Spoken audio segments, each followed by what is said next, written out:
boa noite. Estamos começando mais um Café com Everton. E hoje vamos falar sobre o reconhecimento de paternidade homoafetiva, tema muito recorrente no Código Civil.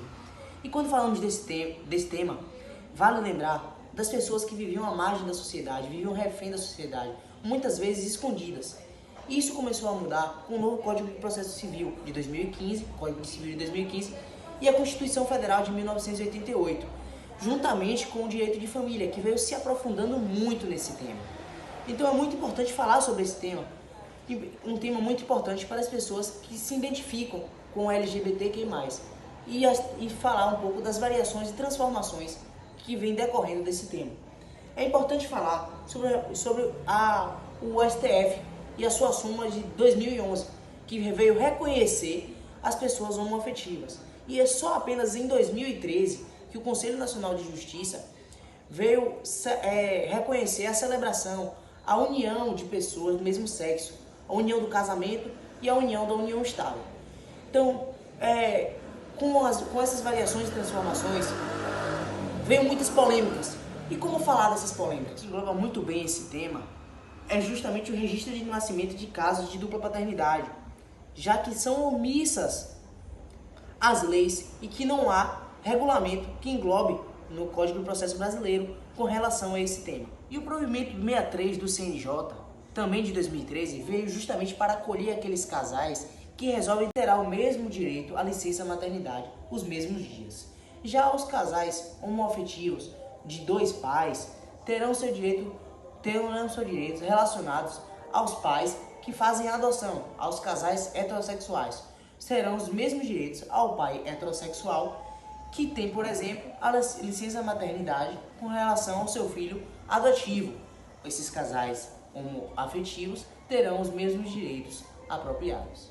E eu encerro aqui mais uma participação no programa Café com Everton. Espero ter ajudado vocês, englobado com relação ao tema de reconhecimento de paternidade, com relação à adoção, com relação a como funciona o registro desses casais, os seus direitos, e me despeço por aqui. Resolvem ter seus filhos em clínicas de reproduções assistidas, que são aquelas clínicas responsáveis, com médicos corretos, fazem de uma forma formal e regulamentada e aceita pelo governo brasileiro. Aqueles casais que optam pela clínica de reprodução caseira, muito recorrente hoje em dia, ficam sem assistência e acabam tendo que recorrer ao Poder Judiciário para que seja feito em cartório o reconhecimento do seu filho. Com relação à resistência dos cartórios, é importante falar sobre essa resistência, que alguns cartórios e alguns tabeliões ainda insistem em fazer, justamente por relação a esse preconceito. Então, o provimento número 63, ele entra justamente nisso. As pessoas que preferem fazer pela clínica assistida, ela pode recorrer ao provimento número 63 para fazer justamente esse reconhecimento no cartório. Esse provimento 63, ele obriga os cartórios a cederem e a fazerem esse reconhecimento, esse registro no nome dos casais e seus filhos homoafetivos. Com relação à licença maternidade, é assegurado a estes casais os mesmos direitos que são assegurados aos casais heterossexuais, como, por exemplo, a licença maternidade concedida à mulher.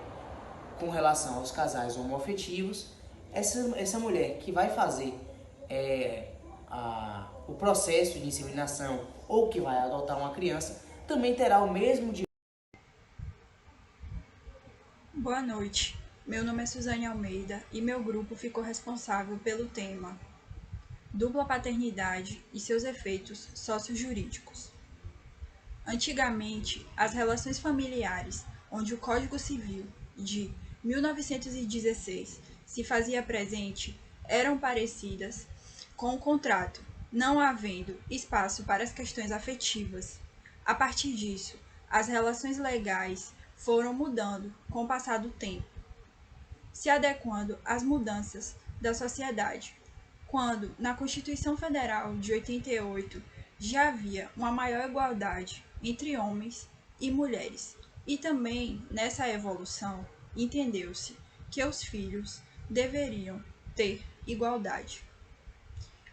O Supremo Tribunal Federal permitiu a possibilidade de manter a dupla paternidade no registro civil de pessoas naturais. Neste caso, uma paternidade não exclui a outra, não havendo uma hierarquia entre paternidade biológica e socioafetiva, sendo possível haver dois pais e duas mães no mesmo registro civil. A decisão do STF foi considerada revolucionária no meio jurídico, por finalizar questões que já haviam sido debatidas há muito tempo. Sobre o tema a multiparentalidade e seus efeitos sociojurídicos e as pílulas da felicidade, traz a possibilidade jurídica do genitor biológico e do genitor afetivo invocarem os princípios da felicidade, da dignidade humana e da afetividade para garantir a manutenção e o estabelecimento dos vínculos parentais. Eu gostaria de dizer uma frase que achei importante, de Maria Berenice Dias. A paternidade deriva do estado de filiação, independentemente de sua origem ser biológica ou afetiva. A ideia da paternidade está fundada muito mais no amor do que submetida a determinismos biológicos. O objetivo geral do nosso projeto é analisar os aspectos positivos e negativos da multiparentalidade quanto ao direito de guarda e de visitas ao menor. Para tanto, resguarda-se em fundamentações principiológicas, legislativas, doutrinárias, bem como jurisprudencial.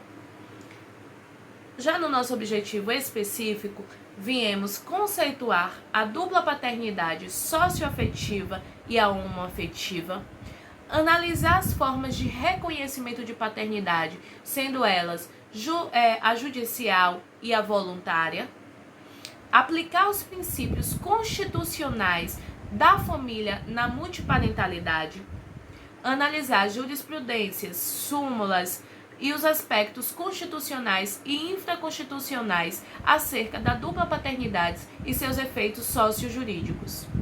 E, por fim, estabelecer um vínculo conceitual da multiparentalidade quanto ao nosso tema, que é a pílula da felicidade. Boa noite, meu nome é Silton.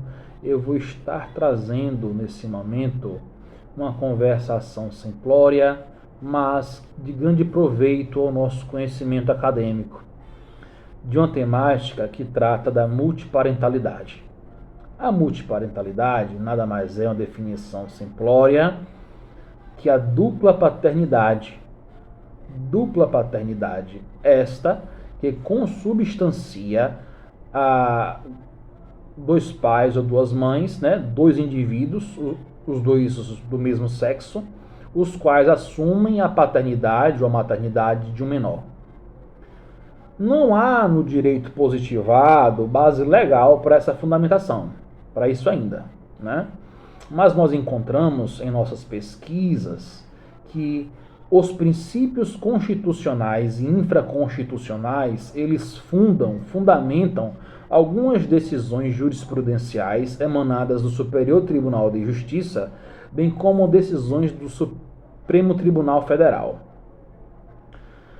Essas decisões e esses princípios, vamos atacar primeiro os princípios, eles são basicamente os princípios constitucionais, da dignidade da pessoa humana e o princípio da felicidade. Já os princípios infraconstitucionais, a gente verifica a presença forte do princípio da afetividade, tendo em vista de que na multiparentalidade sedimenta-se de que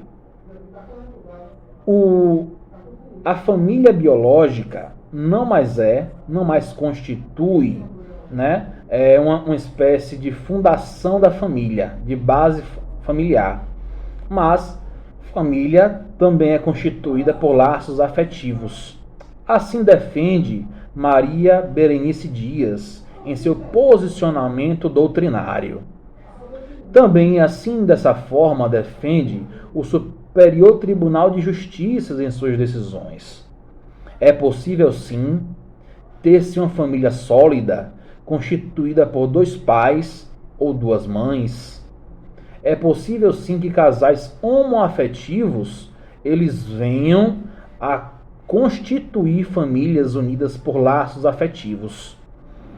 É com esse viés que eu busco nesse trabalho trazer um pouco do entendimento sobre as questões abordadas. Boa noite, meu nome é Wallace Reis. Eu vou dar continuidade à fundamentação teórica do nosso trabalho e, nesse sentido, diante da reformulação social do conceito de família pós-moderna, é fato que em 2013 houve uma grande vitória para a comunidade e grupo LGBT, tendo em vista que o CNJ ele sancionou o provimento 63, ao qual reconheceu a habilitação e celebração do casamento civil ou de união estável de pessoas do mesmo sexo, de forma também a permitir a inclusão do nome das mães e dos pais na certidão de nascimento dos seus filhos, sendo que os casais homoafetivos